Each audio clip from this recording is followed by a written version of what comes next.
di tengah masyarakat yang dilakukan oleh beberapa orang, yang dilakukan oleh sekelompok orang dan organisasi yang tidak bertanggung jawab. Nah, selama ini kita juga mengetahui adanya penyimpangan perilaku seseorang yang menimbulkan keresahan dan kekhawatiran kita.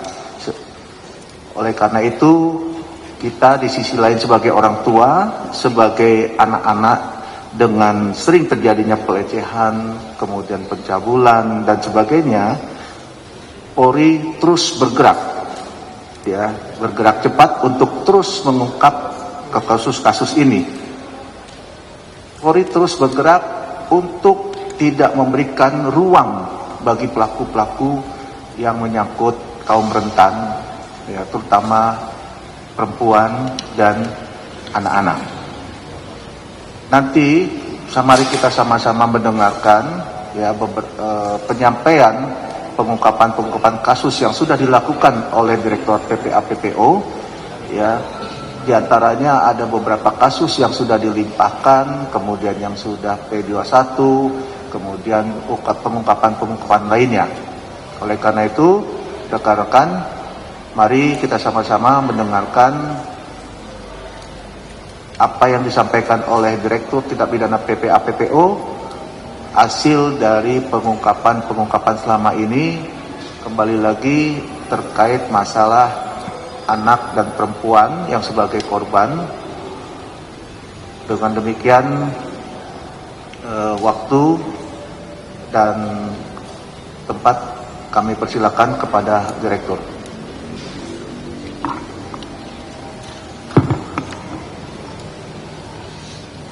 Bismillahirrahmanirrahim. Assalamualaikum warahmatullahi wabarakatuh. Salam sejahtera untuk kita semua. Om Swastiastu, Namo Buddhaya, salam kebajikan, salam presisi. Yang kami hormati Kabag Penum Div Humas Polri, Kombes Pol RD Adrimulan Caniago, yang kami hormati dan kami banggakan Pak Wadir Tipit PPA PPO, para Kasubdit 1, 2, 3 yang tadi sudah diperkenalkan oleh Pak Kabag Penum, yang kami hormati dan kami banggakan juga para kanit atau penyidik yang menangani kasus-kasus yang akan kami sampaikan dan yang kami cintai serta yang saya banggakan rekan-rekan media. Puji syukur marilah kita panjatkan kehadirat Tuhan Yang Maha Esa, Allah Subhanahu wa Ta'ala, yang mana pagi hari ini kami bisa bertatap muka kembali kepada rekan-rekan media untuk menyampaikan beberapa hal atau beberapa kasus yang tadi disampaikan telah selesai penyidikannya dan telah dinyatakan P21, bahkan sudah di tahap 2-kan, serta beberapa kasus yang masih dalam proses penyidikan. Adapun rilis ini kami lakukan sebagai bentuk salah satu bentuk transparansi dan akuntabilitas kepada seluruh masyarakat, sekaligus menunjukkan komitmen kami untuk memastikan bahwa setiap tindak pidana terhadap perempuan, anak, kelompok rentan serta TPPO akan ditangani secara profesional, secara tegas dan sesuai dengan ketentuan hukum yang berlaku. Kami juga ingin menegaskan bahwa tidak ada toleransi terhadap kekerasan, terhadap eksploitasi maupun perdagangan manusia, siapapun pelakunya, apapun latar belakangnya, semua perkara ini yang masih dalam proses akan kami proses tetap dengan menjunjung tinggi asas praduga tak bersalah dan tentu melalui proses peradilan. Kemudian kami akan menyampaikan informasi kepada seluruh masyarakat bahwa sudah menjadi peringatan dan pembelajaran bersama agar masyarakat semakin waspada, kemudian berani melapor dan bersama-sama mencegah terjadinya kekerasan terhadap perempuan, anak, kelompok rentan lainnya, serta perdagangan orang. Langsung aja kami masuk kepada kasus-kasus yang telah ditangani, diantaranya adalah ditangani oleh Subdit 1, yaitu Subdit Perempuan, yang mana hal ini adalah pengungkapan kasus tindak pidana kekerasan seksual sesuai dengan laporan polisi LPB 101 3 Romawi 2026 SPKT Baris Krim Polri pada tanggal 3 Maret 2026, yang mana sebagai pelapor adalah SD selaku kuasa hukum dan menerima kuasa daripada untuk melaporkan. Kemudian sebagai tersangkanya adalah saudara HB selaku pelatih tahun 2022 sampai dengan 2024 dan Kepala Pelatih Pelatnas Federasi Panjat Tebing Indonesia tahun 2025.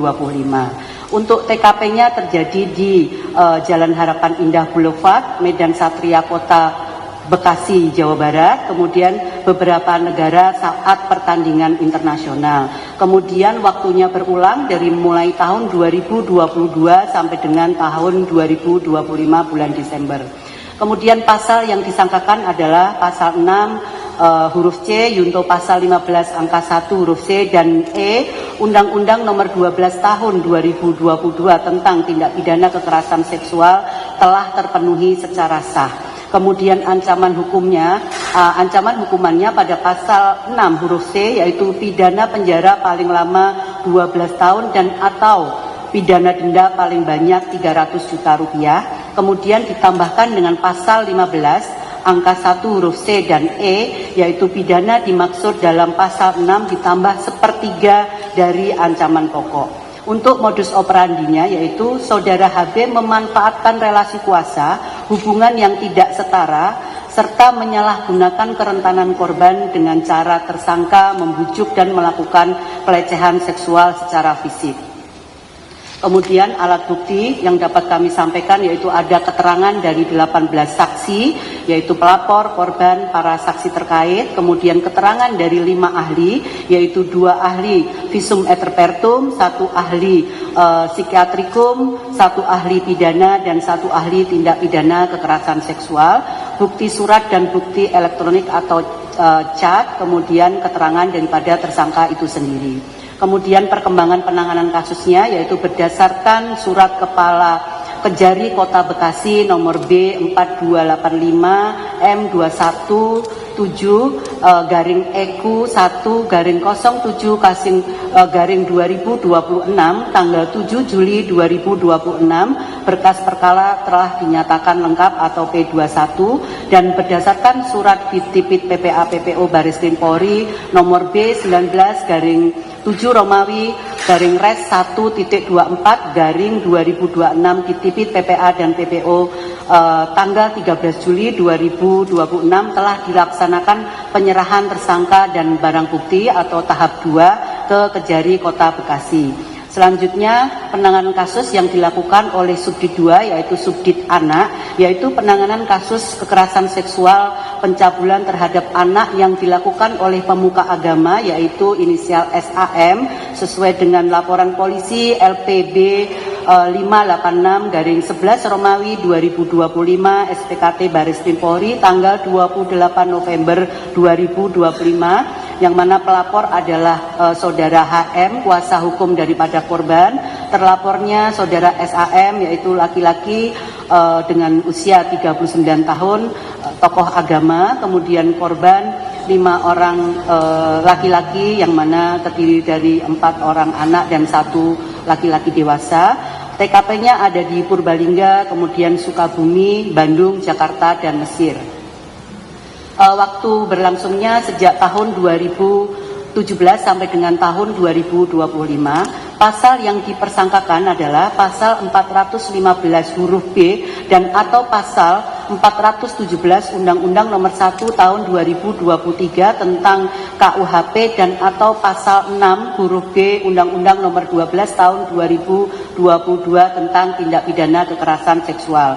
Ancaman hukumannya adalah untuk pasal 415 huruf B dan atau pasal 417 Undang-Undang nomor 1 tahun 2023 tentang KUHP dihukum paling lama 9 tahun penjara. Kemudian untuk pasal 6 huruf B dan C pidana penjara paling lama 12 tahun dan atau pidana denda paling banyak 300 juta.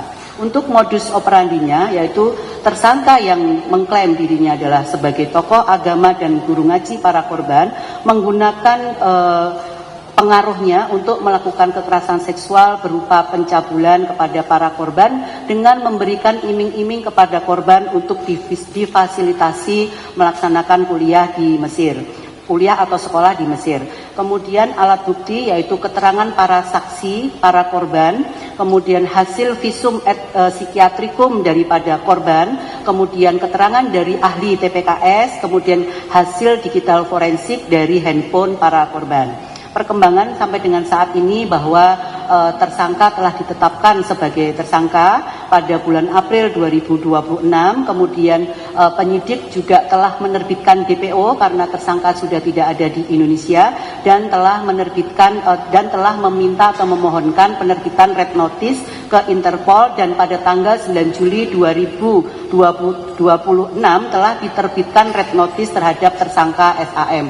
Jadi untuk red notice-nya telah terbit sejak Juli 2026. Rencana tindak lanjut yang akan kami lakukan yaitu bahwa kami senantiasa melakukan koordinasi dengan KBRI di Mesir, kemudian juga dengan Divhubinter Polri dan Interpol terkait dengan keberadaan dan pemulangan tersangka. Kemudian juga penyidik akan melakukan pemeriksaan tersangka dan melakukan pemberkasan untuk dikirimkan ke jaksa penuntut umum. Selanjutnya kasus pengungkapan kasus yang ketiga yang ditangani oleh Subdit 3 yaitu Subdit TPPO, yaitu pengungkapan kasus pengantin pesanan WNI untuk WNA warga Tiongkok sesuai dengan laporan polisi Nopol LP B32-1 Romawi 2025 SPKT Baris Krim Polri tanggal 17 Januari 2025. Untuk pelapor adalah korban itu sendiri yaitu ULS, kemudian tersangka saudara CA dan saudara CU. Tersangka CA adalah perempuan berusia 25 tahun berperan sebagai perekrut korban, memperkenalkan korban kepada calon suami warga negara Tiongkok, membantu pemalsuan dokumen serta mengurus dokumen pemberangkatan korban ke Tiongkok dan memperoleh keuntungan sebesar 20 juta rupiah. Sedangkan untuk tersangka FU, laki-laki usia 59 tahun, berperan sebagai penerjemah bahasa Mandarin sekaligus menghubungkan antara calon suami dengan pihak korban dan memperoleh keuntungan sebesar 5 juta rupiah.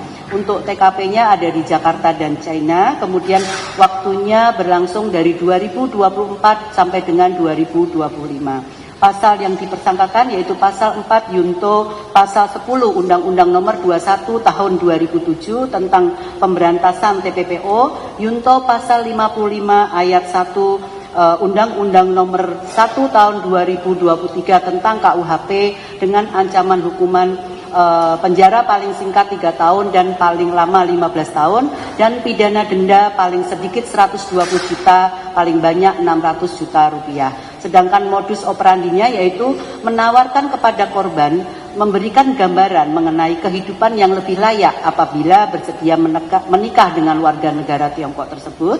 Kemudian kepada korban juga dijanjikan memperoleh uang sebesar 25 juta setelah pernikahan dan akan mendapatkan 10 juta rupiah setiap bulannya ketika berada di Tiongkok. Namun hal tersebut kenyataannya tidak sesuai dengan perjanjian, yang mana uang Rp 25 juta tersebut telah diterima, tetapi untuk uang bulanan yang dijanjikan itu tidak pernah diterima. Kemudian setelah berada di Tiongkok, korban mengalami kekerasan fisik oleh suaminya. Korban juga harus melakukan pekerjaan sebagai pekerja di rumah tangga yang dihuni oleh sekitar 10 orang anggota keluarga dari suaminya. Barang buktinya adalah 8 paspor asli perempuan warga negara Indonesia, 8 fotokopi KTP WNI yang dinikahkan dengan WNA Tiongkok, kemudian 4 unit telepon seluler, 3 kartu ATM, 2 buku tabungan, serta buku catatan nikah palsu. Dan perkembangan kasus ini telah dinyatakan lengkap oleh JPU yaitu P21 dan tersangka serta barang bukti telah diserahkan kepada JPU untuk tahap 2. Demikian rekan-rekan yang dapat kami sampaikan. Selanjutnya kami kembalikan kepada Bapak Kapolri. Terima kasih. Baik, terima kasih Direktur Tindak Pidana PPO Baris Krim Polri, Brigjen Pol Dr. Nurul Aziza yang telah menyampaikan pengungkapan beberapa kasus yang ditangani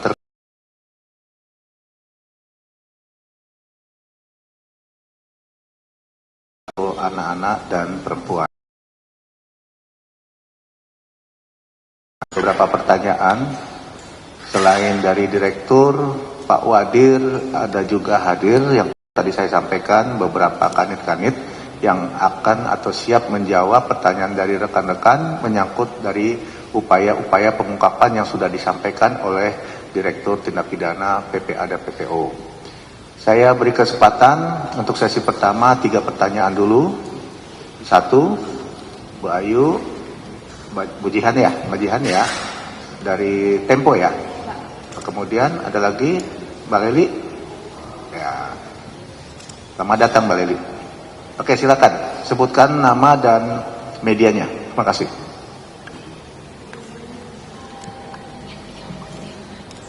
Izin Pak Kabak, Budir dan Kasubdit terkait dengan kasus yang atlet panjat tebing itu, Bu, kan kalau dari sejauh ini kalau dari korban itu kan dari Bu Yeni Wahid aja yang pernah menyatakan bahwa yang melapor itu ada 5 orang atlet laki-laki dan 3 atlet perempuan. Nah, kalau hingga akhir penanganan itu jumlah korbannya berapa?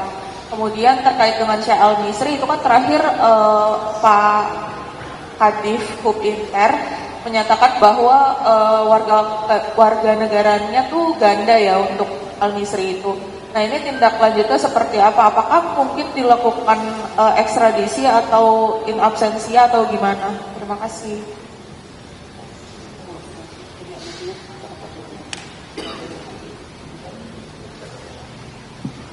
Baik, terima kasih Mbak Ayu. Satu lagi tadi dari Mbak Jihan.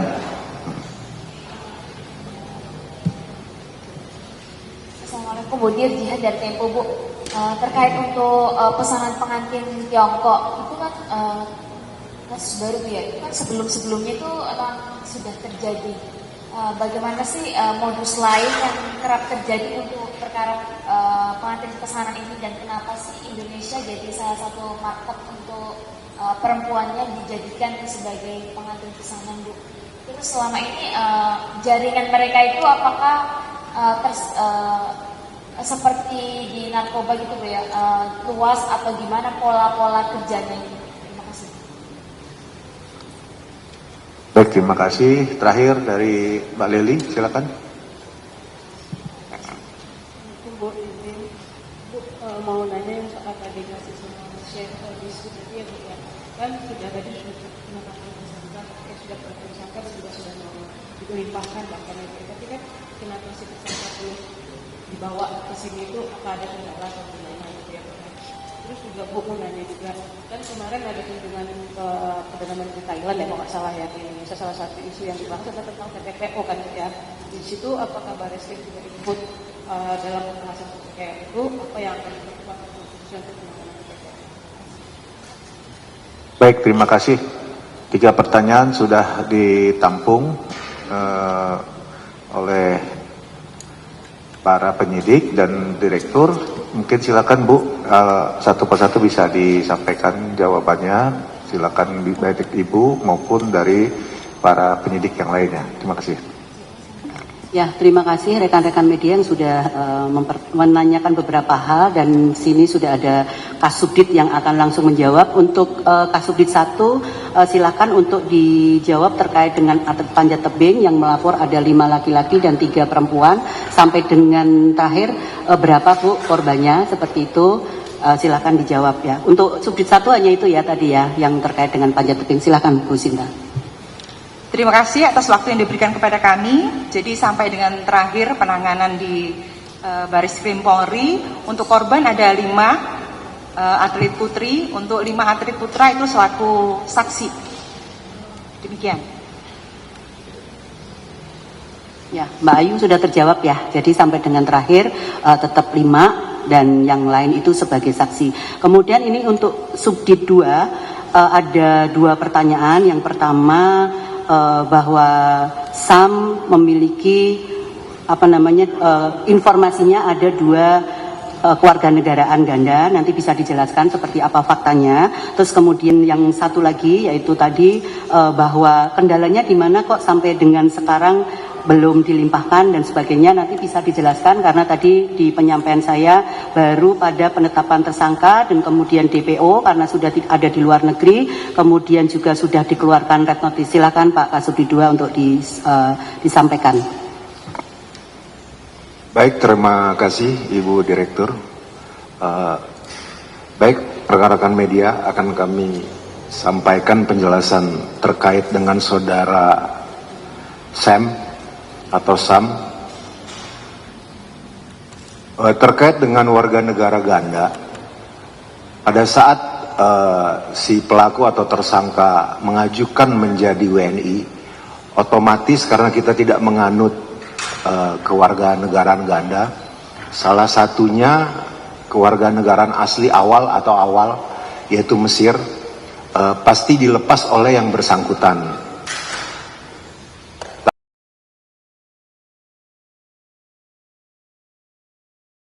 Dengan kewarganegaraan awal,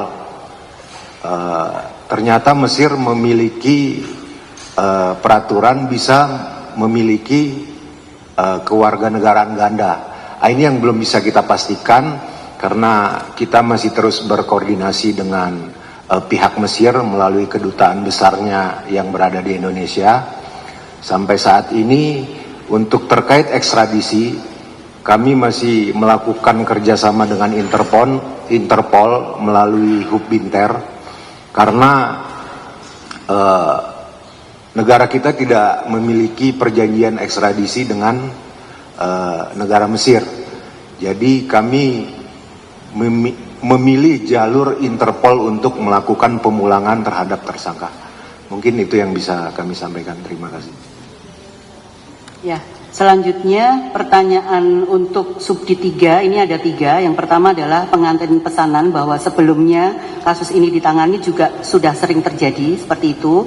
Minta tolong disampaikan modus-modusnya itu seperti apa saja, kemudian kenapa Indonesia itu menjadi sasaran, itu yang pertama. Kemudian yang kedua, jaringan mereka itu seperti apa sih, apakah luas atau seperti apa, nanti silakan Bu Kasubdit juga jelaskan. Dan yang ketiga, dari Mbak Leli ya tadi ya, bahwa terkait dengan TPPO sudah melakukan komunikasi atau dengan Thailand seperti itu, sebenarnya upaya-upaya apa yang sudah dilakukan untuk memperkuat di dalam penanganan kasus-kasus TPPO. Silakan.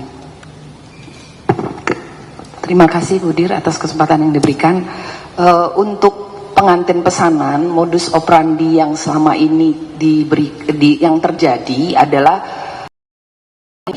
dan korban akan difasilitasi untuk menikah dan berangkat ke luar negeri. Namun nanti sampai di negara tujuan apa yang diiming-imingi itu tidak diberikan gitu. Dan justru perempuan-perempuan yang menikah ini akan diperlakukan di sana seperti pembantu.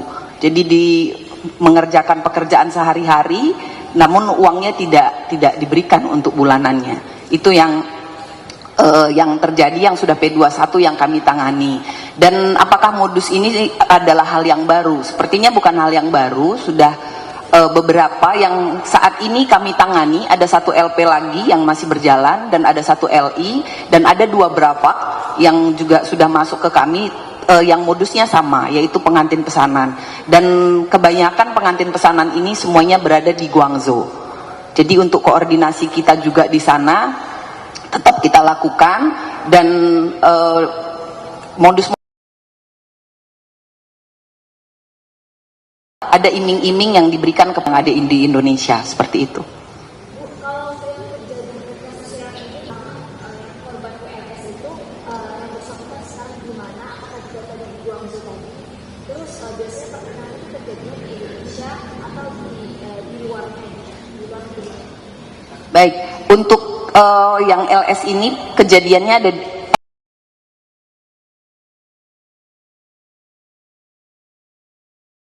beragama Muslim tapi di nikah siri. Jadi mereka menikah siri, setelah mereka menikah dibiayai, mereka sama-sama berangkat ke Cina. Seperti itu. Sekarang sudah ada di Indonesia.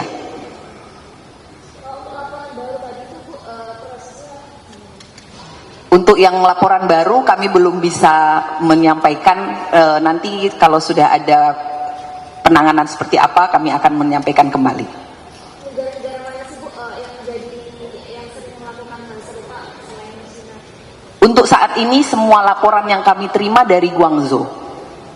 Jadi yang melakukan pesanan pengantin ini di Guangzhou. PPA PPO.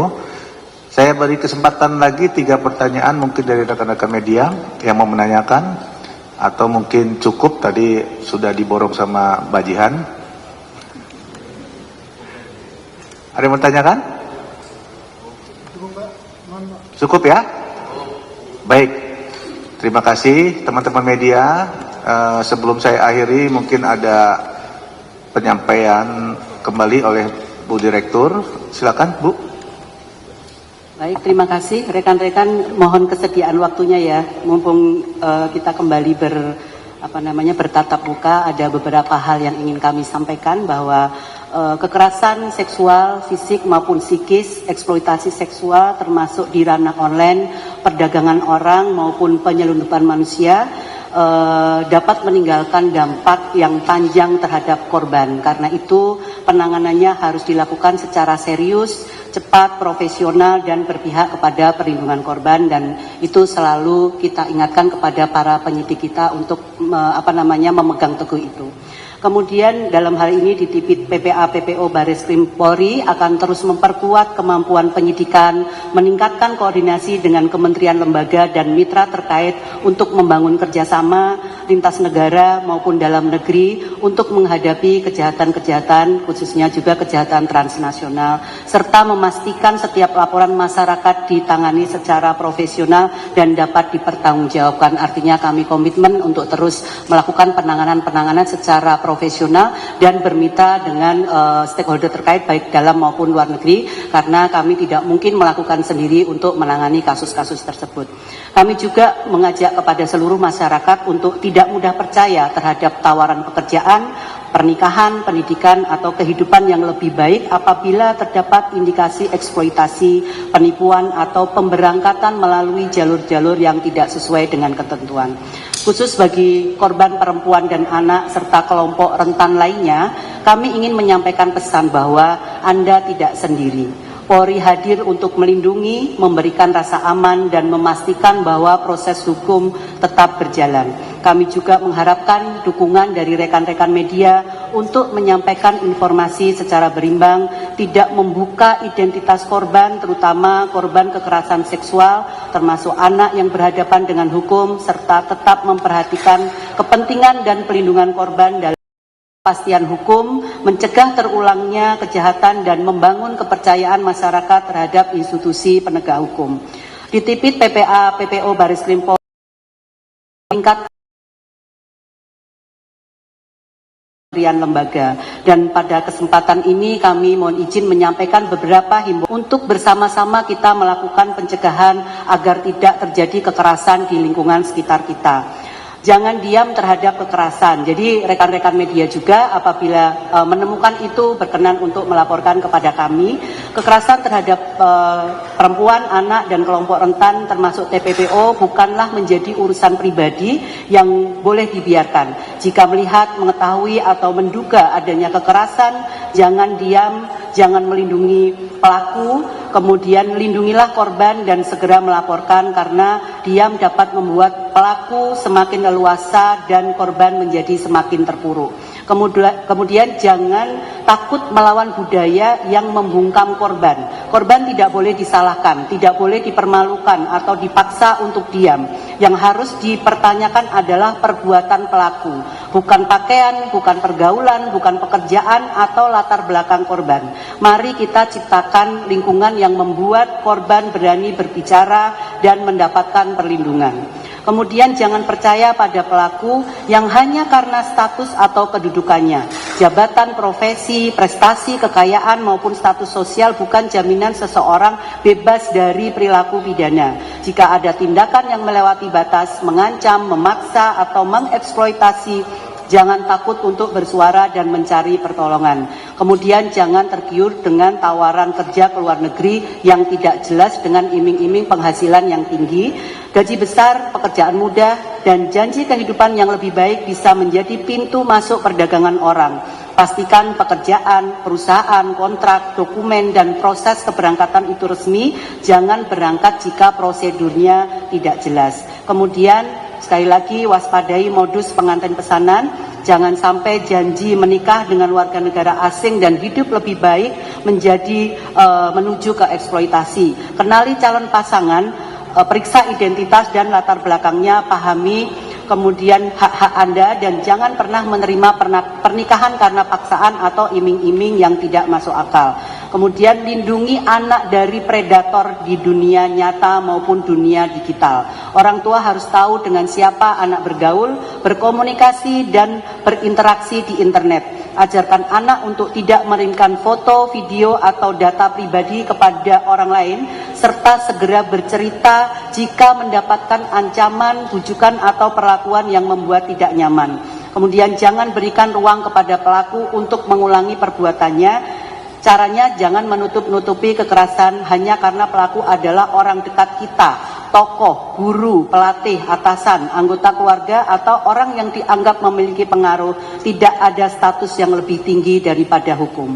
Kepada korban, jangan hadapi sendiri dan jangan takut untuk melapor. Kami memahami bahwa melapor bukanlah hal yang mudah, namun Anda tidak sendiri dan Anda berhak mendapatkan perlindungan serta keadilan. Carilah orang-orang yang dipercaya dan segera minta bantuan apabila berada dalam situasi yang membahayakan.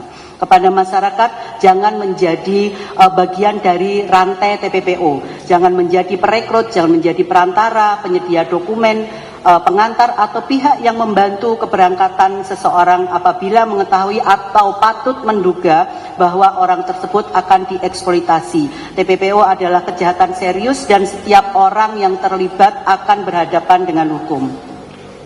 Kemudian pesan kami, lindungi korban, hentikan kekerasan, dan laporkan pelaku. Pencegahan bukan hanya tugas polisi, orang tua, sekolah, tempat bekerja, lingkungan olahraga, tempat ibadah, masyarakat, dan seluruh elemen bangsa harus menjadi ruang aman bagi perempuan dan anak, dan jangan sampai menunggu korban bertambah. Kenali, cegah, lindungi, dan laporkan. Kemudian selain upaya-upaya penegakan hukum, Polri melalui Ditipit PPA PPO terus melakukan upaya pencegahan agar kekerasan tersebut terhadap anak, perempuan, kelompok rentan, serta TPPO dapat dicegah, yaitu melalui program Rise and Speak, yaitu untuk membangun keberanian kepada masyarakat untuk bicara, selamatkan sesama. Adalah program Polri yang mendukung perempuan, anak, dan masyarakat agar berani mengenali, menyuarakan, dan melaporkan kekerasan yang terjadi di lingkungan masyarakat, keluarga, di ranah pendidikan, kemudian ruang digital. Kemudian pesan kami sederhana, jangan diam karena satu keberanian berbicara dapat mencegah korban berikutnya. Kemudian program Rise and Speak ini sudah kami lakukan sejak tahun 2025, yang mana Ditipit PPA PPO telah turun ke 22 wilayah serta 2 tempat di luar negeri, antara lain di Hong Kong, karena di sana tadi banyak sekali dengan PMI kita seperti itu, dan sampai dengan saat ini terus kita aktifkan baik di jajaran Mabes Polri sampai dengan kewilayahan. Kemudian memperkuat edukasi dan membangun ruang aman, yang mana Ditipit PPA PPO juga terus melakukan edukasi dan kampanye pencegahan kepada masyarakat serta mendorong sekolah, pesantren, perguruan tinggi, lingkungan olahraga, tempat ibadah, dan komunitas menjadi ruang aman bagi perempuan dan anak dengan mengenali tanda-tanda kekerasan, eksploitasi seksual, kekerasan berbasis digital, dan TPPO sejak dini. Kemudian tentu kita harus memperkuat sinergi dan di dalam pencegahan TPPO terus memperkuat koordinasi dengan kementerian, lembaga, pemerintah daerah, masyarakat, dan mitra internasional untuk mencegah kekerasan berbasis digital, termasuk kekerasan seksual, TPPO, dan penyelundupan manusia, untuk meningkatkan kewaspadaan terhadap tawaran pekerjaan, pernikahan, maupun keberangkatan ke luar negeri yang berpotensi menjadi modus eksploitasi. Dengan demikian, Polri tidak hanya hadir setelah kejahatan terjadi, tapi Polri hadir lebih awal untuk mencegah, melindungi, dan menyelamatkan. Pada akhirnya penegakan hukum bukan hanya tentang menghukum pelaku, tetapi juga tentang memulihkan rasa aman terhadap korban, memberikan kepastian hukum, mencegah terulangnya kembali kejahatan, serta membangun kepercayaan masyarakat terhadap institusi penegak hukum. Demikian, terima kasih. Kami kembalikan kepada Bapak Kabag Penum. Baik, terima kasih Direktur PPA, PPO, Pak Wadir, para Kasubdit 1, Kasubdit 2, Kasubdit 3, dan rekan-rekan Kanit sebagai penyidik yang telah memberikan informasi terkait pengungkapan kasus-kasus pada direktorat yang bersangkutan. Rekan-rekan media, sebelum saya akhiri, saya menghimbau kepada masyarakat tadi yang disampaikan penekanan dari direktur, ya, terutama yang akan ditujukan kepada masyarakat untuk jangan diam, karena satu keberanian berbicara dapat mencegah korban berikutnya. Jadi program Rest and Speak yang sudah dicanangkan, yang digadang-gadangkan sejak tahun 2025 ini, mohon untuk masyarakat terus kita glorifikasikan, kita budayakan untuk tidak diam, ya, terkait dengan keberanian kita untuk mencegah dan mengungkapkan kejahatan agar tidak ada korban-korban berikutnya. Sekali lagi, untuk teman-teman media, terima kasih atas kehadirannya, dan saya akhiri, billahi taufiq wal hidayah. Wassalamualaikum warahmatullahi wabarakatuh.